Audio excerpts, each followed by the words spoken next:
வணக்கம், நான் உங்கள் மோகனா. 1/9/2025 திங்கட்கிழமை தினத்தந்தி சினிமா செய்திக்குள்ள போங்கலாம் வாங்க. ரஜினி அவர்கள் படத்தில் இணைந்த பிரபல நடிகை நெல்சன் அவர்கள் இயக்கத்தில் ரஜினிகாந்த் அவர்கள் நடித்த ஜெயிலர் படம் 2023ஆம் ஆண்டில் வெளியாகி இட்டு அடித்தது. ரூபாய் 650 கோடிக்கும் மேல் வசூல் குவித்து சாதனை படைத்தது.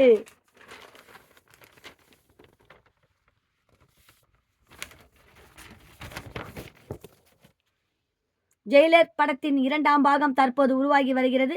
சிவராஜ்குமார் அவர்கள், ரம்யா கிருஷ்ணன் அவர்கள், மிர்னா மேனன் அவர்கள், எஸ்.ஜே. சூர்யா அவர்கள், யோகி பாபா அண்ணா அவர்கள் உள்ளிட்டோர் நடித்து வருகின்றனர். இந்த படம் அடுத்த ஆண்டு 2026 திரைக்கு வருகிறது.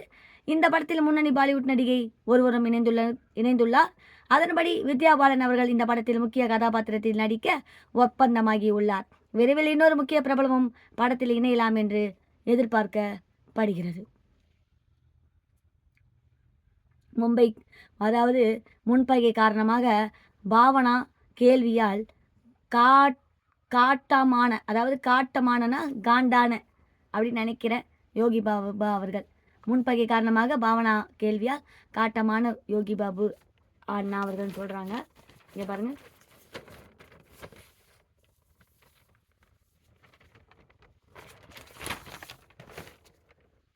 சமீபத்தில் ரவிமோகன் அவர்கள் புதிய பட நிறுவனத்தை தொடங்கினார்.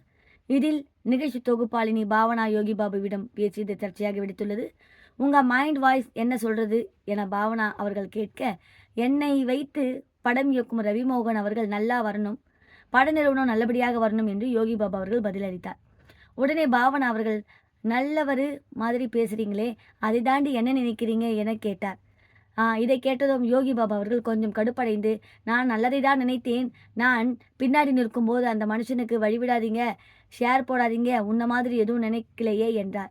இந்த உரையாடல் வைரலானது. யோகி பாபா அவர்கள் ஆரம்ப காலத்தில் டிவி நிகழ்ச்சியில் நடித்த போது அப்போது முன்னணி தொகுப்பாளியாக இருந்த பாவனாவுக்கும் இடையே நடந்த பிரச்சனையின் வெளிப்பாடு தான் இந்த வார்த்தை மோதல் என்றெல்லாம் பேசப்பட்டது. குறிப்பாக பாவனாவை அவர்கள் ரசிகர்கள் விமர்சித்தும் வந்தனர். இந்த விவகாரத்தில் ஜாலியாக பேசுவதை விமர்சிக்க வேண்டாம், யூகோ பிரச்சனை உருவாக்கி விடாதீர்கள், நாங்கள் நல்ல நண்பர்கள் என்று பாவனா அவர்கள் விளக்கம் கொடுத்திருக்கிறார். பாவனாக்காவும் அப்படி பேச மாட்டாங்க. நம்ம பாவனாக்கா அவங்க நிறைய ஆங்கர்லலாம் பண்ணியிருக்காங்க. ஆங்கர்னா நிறைய தொகுப்பாளியாக பண்ணியிருக்காங்க. நிறைய நல்ல அக்கா தான். யோகி பாபான்னு நல்லவர் தான். ஏன்னா எங்கள் வீட்டுக்காரர் 3-4 படம் அவர் கூட பண்ணியிருக்காரு. அதனால் நல்லவங்க பார்த்துருக்கோம். நாங்கள் நல்லவங்க தான். சும்மா சின்ன சின்ன விளையாட்டா சின்ன பசங்க மாதிரி சண்டை போட்டுப்பாங்க அப்பப்போ, அவ்வளோதான்.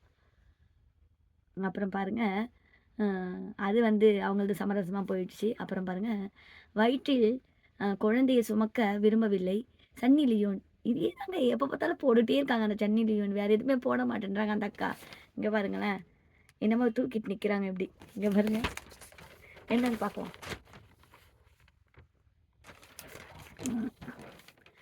ஆபாச படங்களில் கொடி கட்டி லியோன் ஒரு கட்டத்தில் அதிலிருந்து விலகுவதாக அறிவித்தார். 2012ஆம் ஆண்டுக்கு பிறகு பாலிவுட் படங்களில் நடித்து வரும் சன்னி லியோன் அவர்கள் கவர்ச்சி நடிப்பால் சிறகடித்து வருகிறார். தமிழில் வடகரி படத்தில் ஒரு பாடலுக்கு நடனம் ஆடி இருந்தார். ஐயோ, வடகரி நல்லா இருக்குங்க, இட்லி தோசைக்கெல்லாம் சூப்பராக இருக்குங்க. அப்புறமா அது படம் போல இருக்கு. வடகரி படத்தில் ஒரு பாடலுக்கு நடனம் ஆடி இருந்தார். 2011ஆம் ஆண்டு நடிகர் டேனியர் வெப்னரை திருமணம் செய்து கொண்டார். சன்னி லியோன் அவர்கள் நிஷா என்ற மகளை தத்தெடுத்தார். 2018ஆம் ஆண்டில் வாடகை தாய் மூலமாக 2 மகன்களுக்கு தாயானார். இது குறித்து அவர் கூறும்போது, செயற்கை கருத்தரிப்பு சிகிச்சை எங்களுக்கு கை கொடுக்கவில்லை, இதனால் ஒரு பெண் குழந்தையை தத்தெடுத்தோம். நான் கர்ப்பமாகி என் வயிற்றில் குழந்தையை சுமக்க விரும்பவில்லை, அதனால் வாடகை தாய் மூலம் குழந்தையை பெற முடிவு செய்தோம். இதில் எனது உடல் நலனும் அடங்குகிறது, அதனால் தான் இந்த முடிவை கையாண்டேன் என்றார். சினிமாவில் 50 ஆண்டுகால நிறைவு செய்த பாலகிருஷ்ணா அவர்கள் திரையுலகினர் ரசிகர்கள் வாழ்த்து. தெலுங்கு சினிமாவின் முன்னணி நடிகரான பாலகிருஷ்ணன் அவர்கள் ரசிகர்கள் பாலையா என்று அன்புடன் அழைக்கப்படுகிறார். தென்னிந்திய சினிமாவில் இவருக்கான ரசிகர்கள் அதிகம். குறிப்பாக அறியவழிக்கு அதிர்ச்சி தரக்கூடிய வகையில் இவரது படங்களில் சண்டை காட்சிகள் நிறைந்திருக்கும். நம்ப முடியாத இவரது சண்டை காட்சிகள் சிலிர்ப்பையும் வரச் செய்யும். நான் ஒரு அவார்டு ஃபங்க்ஷன் மேடையில் இவர் வந்து சென்ட் மாஸ்டர்கிட்ட இதெல்லாம் பண்ணியிருந்தாங்க. அப்போ வந்து நாங்கள் இவரை பார்த்தோம். இவரது படங்களில் சண்டை காட்சிகள் நிறைந்திருக்கும். நம்ப முடியாத இவரது சண்டை காட்சிகள் சிலிர்ப்பையும் வரச் செய்யும். சினிமா துறையில் தனது 50 ஆண்டுகளை பாலகிருஷ்ணா அவர்கள் நிறைவு செய்துள்ளார். அவருக்கு திரையுலகினரும் ரசிகர்களும் வாழ்த்து தெரிவித்து வருகின்றனர். முன்னணி நடிகரான ரஜினிகாந்த் அவர்களும் தனது வாழ்த்துக்களை பதிவு செய்துள்ளார். இதுகுறித்து பாலகிருஷ்ணா அவர்கள் கூறும்பொழுது, பொன்விழா நிறைவு மகிழ்ச்சியான விஷயம். ரசிகர்களை குஷிப்படுத்துவதும் உற்சாகமடைய வைப்பதும் என் வேலை.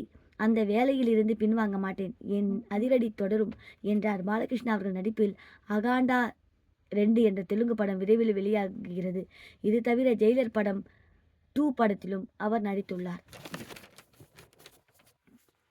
அடுத்தது பாருங்க, மேடையில் இடுப்பை கிள்ளுவதை ரசிக்கிறேனே. பிரபல நடிகை ஆவேசம். அஞ்சலி ராகவின் இடுப்பை பவன் சிங் கிள்ளிய காட்சி.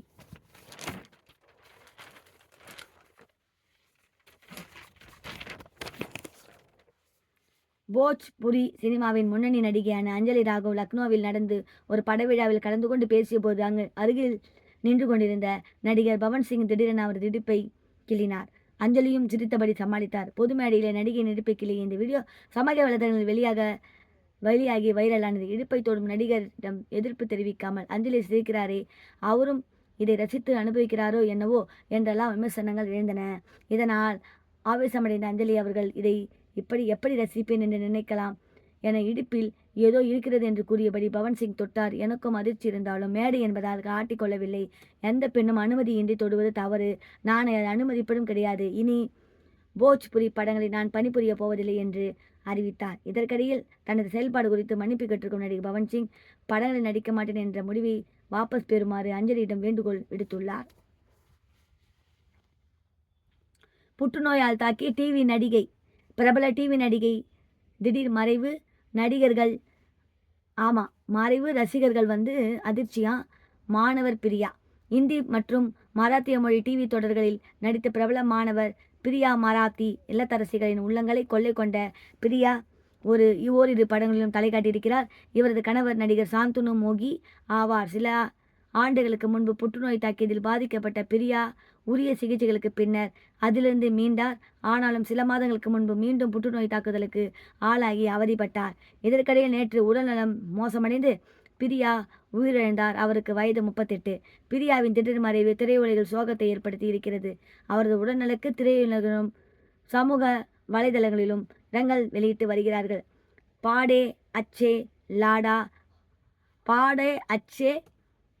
லட்டே ஹஹன்டு டிதே மீ மாக்கே ரேமானன் ஜயஸ்துதே அப்படின்னு சொல்லிட்டு அவர் வந்து ஹிந்தியில் வந்து அதான் பாடே அச்சே லட்டே ஹஹன்டு டிதே மீ பாகே ரேமான் ஜயஸ்துதே. இது வந்து ஒரு பாட்டு இருக்குது.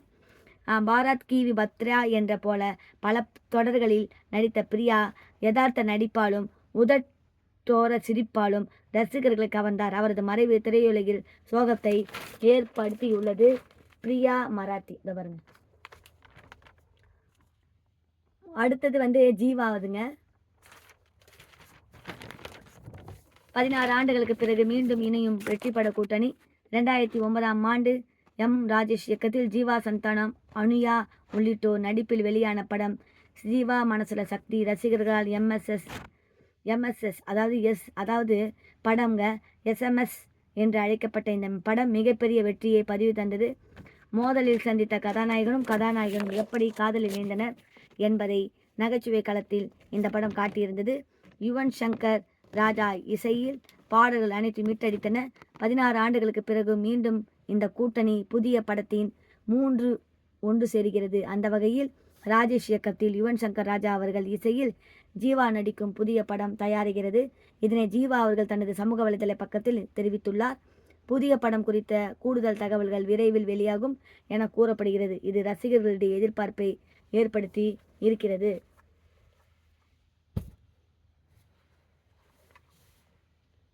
இத்துடன் இந்த சினிமா செய்திகள் முடிவடைந்தன. மேலும் வேறொரு செய்தியுடன் நான் உங்களை சந்திக்கிறேன். அதுவரை உங்களிடமிருந்து டாடா பை பை சொல்லி நான் விடைபெறுகிறேன். உங்கள் மோகனா. நன்றி, வணக்கம்.